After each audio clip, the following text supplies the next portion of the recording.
G'day there, YouTube. Welcome back to the channel, everyone. And congratulations to all of you Sly Rascals. Because you've done it. You found the champ dog. So today we are going to be jumping into the arena. But you know what we have to do first? That's right. Oh, heal me.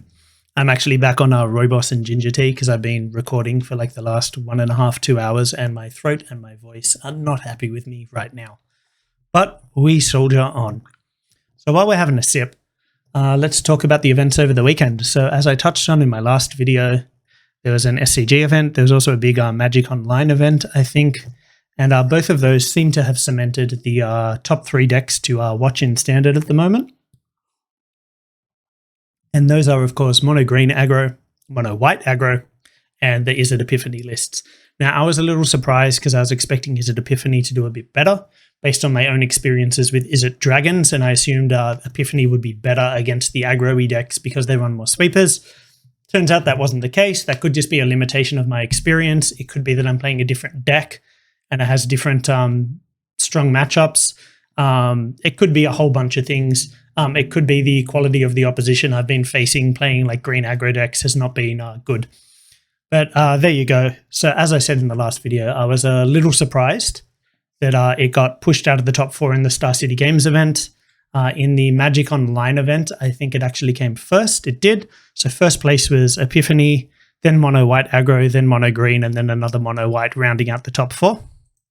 In the Star City Games situation, the top 3 were all Mono-Green Aggro and number 4 was Mono-White. So we've got a pretty clear 3 strong decks to look at. The common consensus at the moment seems to be that the Epiphany and Mono-Green Aggro lists are the 2 strongest and the Mono-White is slightly below them. But there you have it. So today, as I just mentioned, we will be jumping into the arena. I promise we will get there. Slight change today. My last few videos over the last few days have all been Izzet Dragons. I've been playing a lot of that in the first couple of weeks of the new format. I wanted to swap to another deck. I wanted to make sure that deck was good and relevant. So today we're jumping in with some Mono-Green Aggro. Might seem a little like hackneyed because it's obviously the deck everyone's talking about and a few other people are playing it on their channels coming out of the weekend's results. But it's a deck I've been interested in trying since like Standard 2022, Adventures in the Forgotten Realms. But I've been a bit hesitant to spend my wild cards because there's other decks that just appeal to me a little bit more. But as I said, I wanted to play something different, play something strong, play something relevant. And, you know, I just sort of figured, well, I'm going to spend my wild cards eventually. It is a lot of rares to craft one of these lists, but they're going to be spent on something. I might as well spend them on something good and something that I think is not going to go anywhere. So that's what we're doing today. The list is still a little rusty just based on some of the cards I had versus didn't have, but that's what you're going to see. So let's jump on into the arena and I'll show you my deck list. So here we are, guys. This is my Mono-Green Aggro list. It's not really based on any of the decks that did well over the weekend, and that could be a just a mistake or oversight on my part. But this is what I started with. Some of my concerns were, as I've already mentioned, cards that I already had, limited wild cards. Mono-Green Aggro is basically rare and mythic tribal. So it is quite a costly deck to craft in Arena. So I've made some adjustments based on things that I have. And also just basing off like a couple of lists that I did see online. So this is where I've started. My intention was just get started with the deck, get a feel for it, except that I'm probably going to start bad, might want to make some changes. There did seem to be a fair bit of consensus amongst particularly the Star City Games lists, and still a fair bit of similarities between the decks that did well there and the one that did get into the top 4 on the Magic Online event. And my deck has some key differences from them. But this is what I'm running just at the moment. I'm going to be tweaking this over time, so don't freak out, basically, is what I'm saying. So one of the big differences is I am running Jaspera Sentinel. I felt it was important to have a 1-drop, and this can help us power out an Asika's Chariot a turn early. Having played with the card a bit, it doesn't feel particularly strong. I imagine this would be a lot stronger in Gruul lists running Magda, and where color considerations are a concern. Most of the lists I've seen are running some sort of mana acceleration in the 2-drop slot. The contenders seem to be Lotus Cobra and Tangled Florahedron for most of the last couple of weeks. And recently I've seen more decks running Sculptor of Winter, and the 3 decks that came in the top 4 in the SCG event all played for Sculptors of Winter. So obviously Lotus Cobra is better at attacking than a Tangled Florahedron is, being a 2-1 versus a 1-1. And the Lotus Cobra produces mana without having to tap, so it can attack. The Sculptor of Winter is definitely more aggressively statted than either of those at 2-2, but again, you have to tap it to untap a land to get the effect. Personally, I'm kind of leaning towards Lotus Cobra just to have that ability to attack. When I was going into this, to building this list, but I only had one, and given that the other 2 are all viable, the others are all viable as well, I thought I'd play around with all of them. And the other issue with Lotus Cobra is it doesn't allow you to hold up a Snakeskin Veil at instant speed like either the Florahedron or the Sculptor do. 4 of Werewolf Pack Leader, obviously, it's one of the main reasons to play it. Kazandu Mammoth, Old Growth Troll. The Mammoth seemed to fall out of favor with some people for a little bit at the start of Innistrad Standard, and I saw some people giving reasons of like there's just better 3-drops and they wanted to play with Briarbridge Tracker, but again, you want to play a lighter land base in the more aggressive decks, and this helps you just fit more lands into your deck while still having a threat to play out. It can be quite relevant. It's not as good since the Great Hand just rotated. It doesn't have trample, and there's a lot of chumping going on and whatnot. So the 5/5 aspect is not as good as it used to be, but it's still a really good creature that helps you sneak more lands into your deck and avoid getting mana screwed, because this deck can be surprisingly greedy. We are trying to curve up to 5. Reed Duke actually just put an article out on Channel Fireball talking about adding more lands to your deck list. So, keep that in mind too. Old Growth Troll, obviously, and then the core green cards of the format, Essica's Chariot and Ren and 7. There's really no surprises there. Sideboard as well, fairly stock. We've got some Snakeskin Veils to help protect our creatures, a couple of Tangle Traps to deal with them pesky dragons and other flying things, a couple of Storm the Festivals. I saw these. I had 1 or 2 already. I thought there was no harm in putting them in. They will help us against like grindy mid-range matchups, but I haven't really faced any of those yet. Devouring Tendrils, just another fight effect. Inscription of Abundance, better fight effect. A couple of Outland Liberators. Feels really good. Feels a little bit better in a list like this than something like Naturalize, for example, because when you don't need to cast it, you can just get a body. Tusky, Bearer of Secrets, obviously really good against control decks because it can't be countered. 1 of Unnatural Growth. A lot of people are putting this in the main deck. Some other people are putting it in the sideboard. I've seen lists with like 3 in the main deck in place of Ren and 7. This is really good against those Epiphany decks where you basically just want to get them dead before they can combo off. For the same reason, it can be helpful in control matchups, but again, be careful because it's a 5-mana spell you're tapping out for, can get you countered.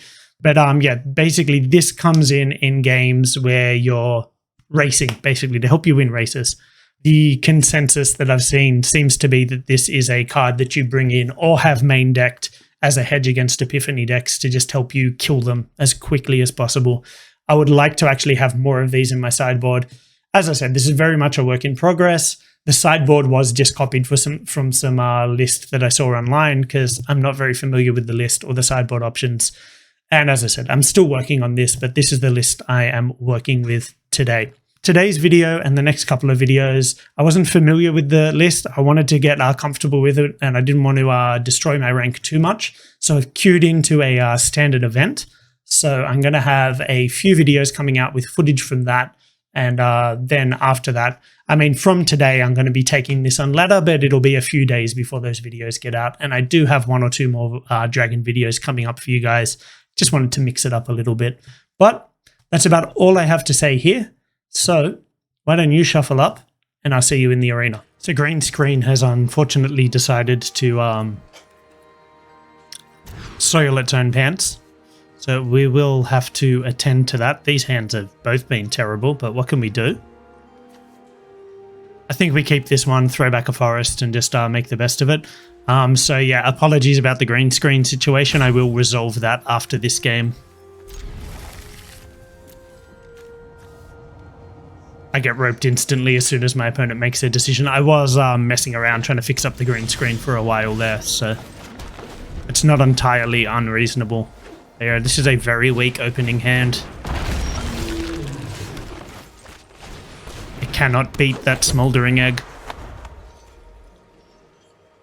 Just a little bit savage.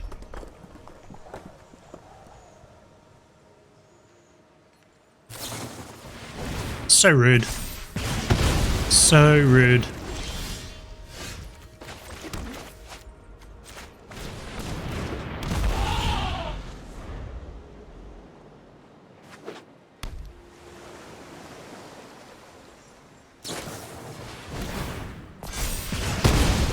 Also very rude.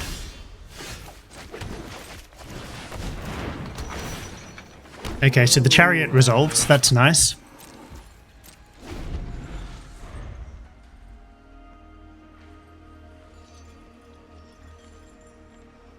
That's something. Wow, it just got dark in here.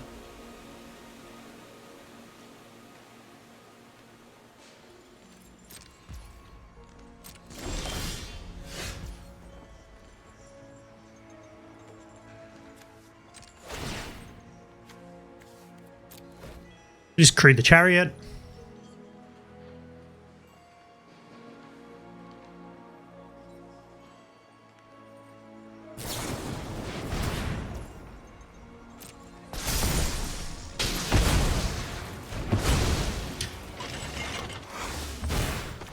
Obviously going to be very difficult to win from here.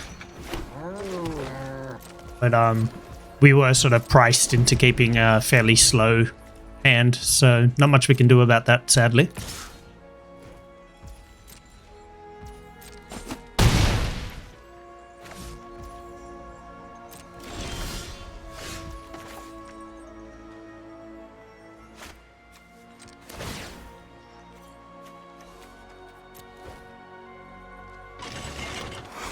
I could be really sneaky and try to get into the attack step before crewing and all of that nonsense, but... Okay, look, I'm just going to get out of here because this game one's obviously not happening for us. And this has been my typical experience being on the Dragons side of it. It just feels like a good matchup.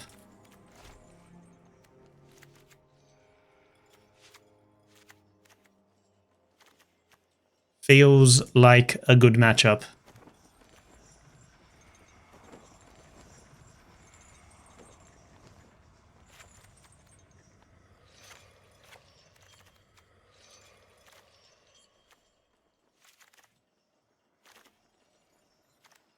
What do I cut? Like, actually, what do I cut?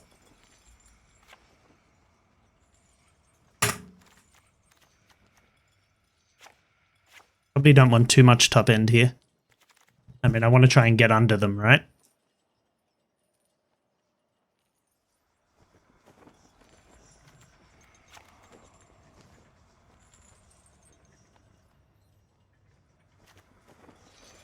I think Ren and 7's still better than Unnatural Growth here.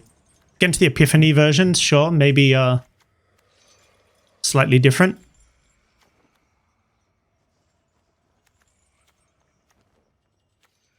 I really don't know what to cut.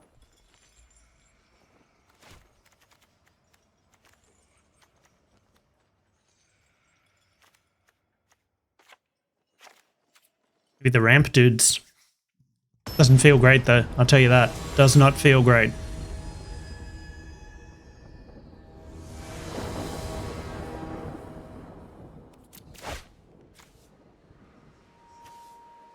Terrible. Still fairly bad.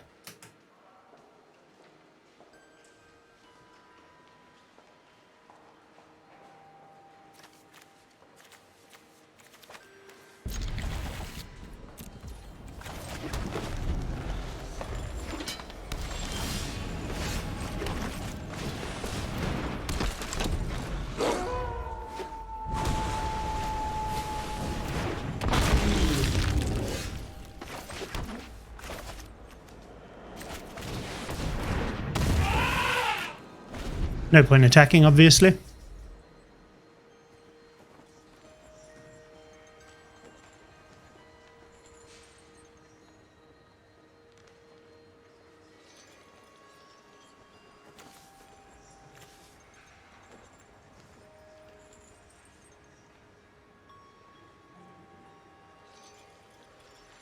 Izzet Brawl off the top would be nice.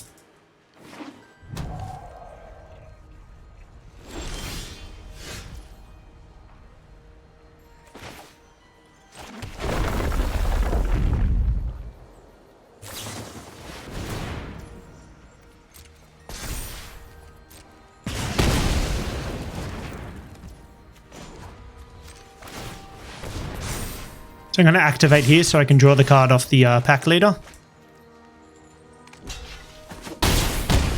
Push some damage through.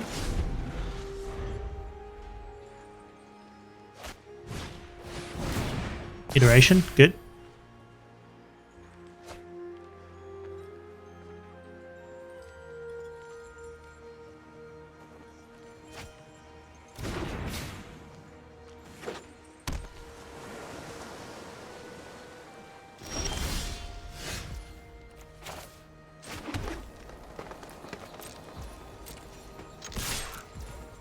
So we've got the threat of activation on the pack leader here.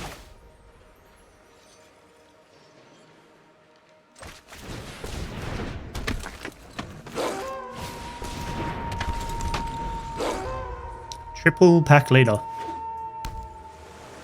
Do we see a dragon? Obviously this thing is very, you know, any spell at this point basically will flip it. Other than Fading Hope, but realistically any spell in their deck at this point.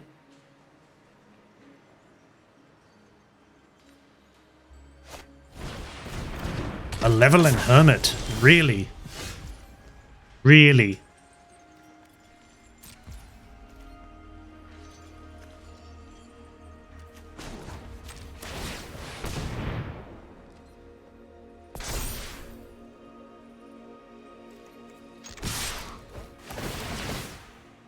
So I could lose two of my pack leaders here. What are these draws?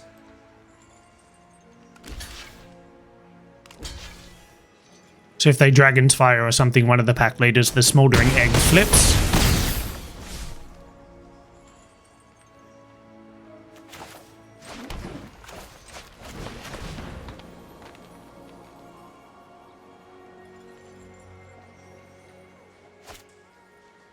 Any minute now, Talika. Just whenever you're ready.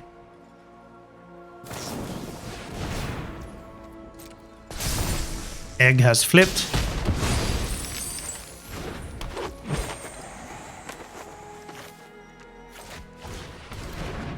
A couple of blockers in case they start popping off with some extra turns. Obviously, they can shoot one down with the dragon. So they need to have land and Epiphany.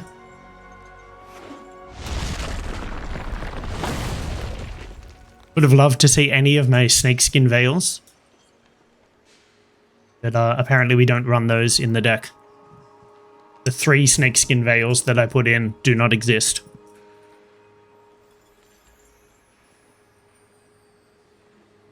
Main deck Burning Hands. I don't agree with that.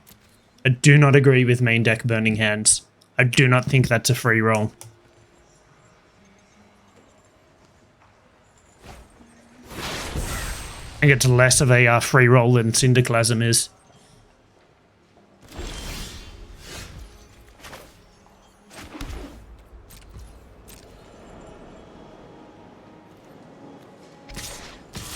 So just attacking with the wolves.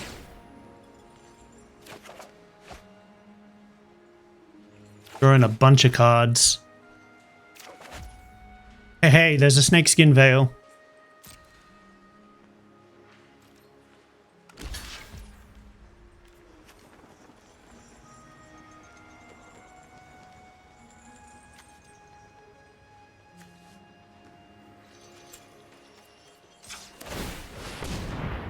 Gonna pump one of these ones. Maximum damage through.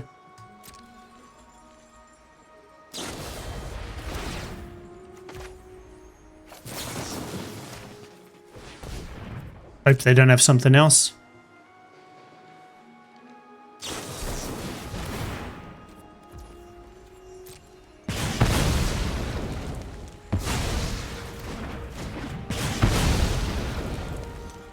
Well, that went fairly badly for us.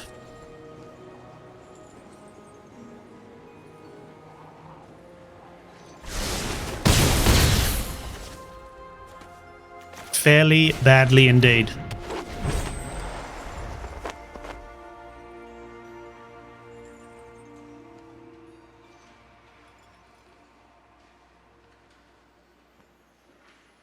Come on, Taliko. Play a little faster, man. I'm gonna go do something. Probably won't have played their first land for turn by the time I get back.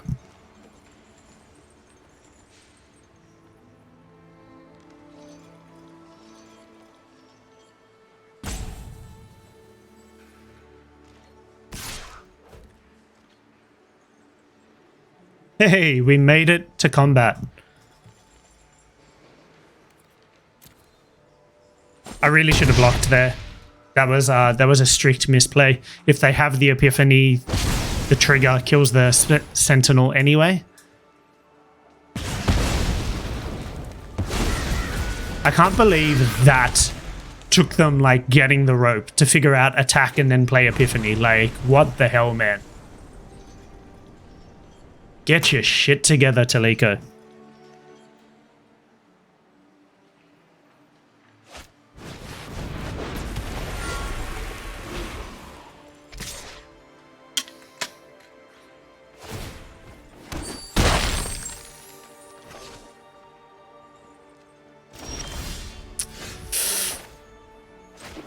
Are there any non-lands in our deck?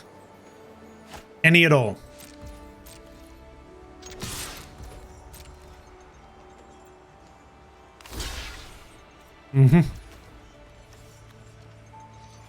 I messed up that block, so I'm just going to get out here. Alright, so we pretty much got stomped there. That was pretty unfortunate, but it was our first game with the deck, and it was with a matchup that, being on the other side of personally, I found fairly favorable. So, you know, learning curve and all that. So, as I've said, I do intend to make a fair few changes to this deck. It's based on just list that I found and cards that I had. I'm definitely not holding this up as the optimal build of this deck, but it's what I'm working with for now. I'm planning to make some changes pretty much immediately, but obviously the next few videos that come out are going to be from this standard event that we've just started. And I've got some more of the dragon videos coming out as well, just to mix things up a bit, you know, not always every day be on the same deck. But that's all for today, folks. Thanks for tuning in. Stay brilliant, and I'll catch you real soon.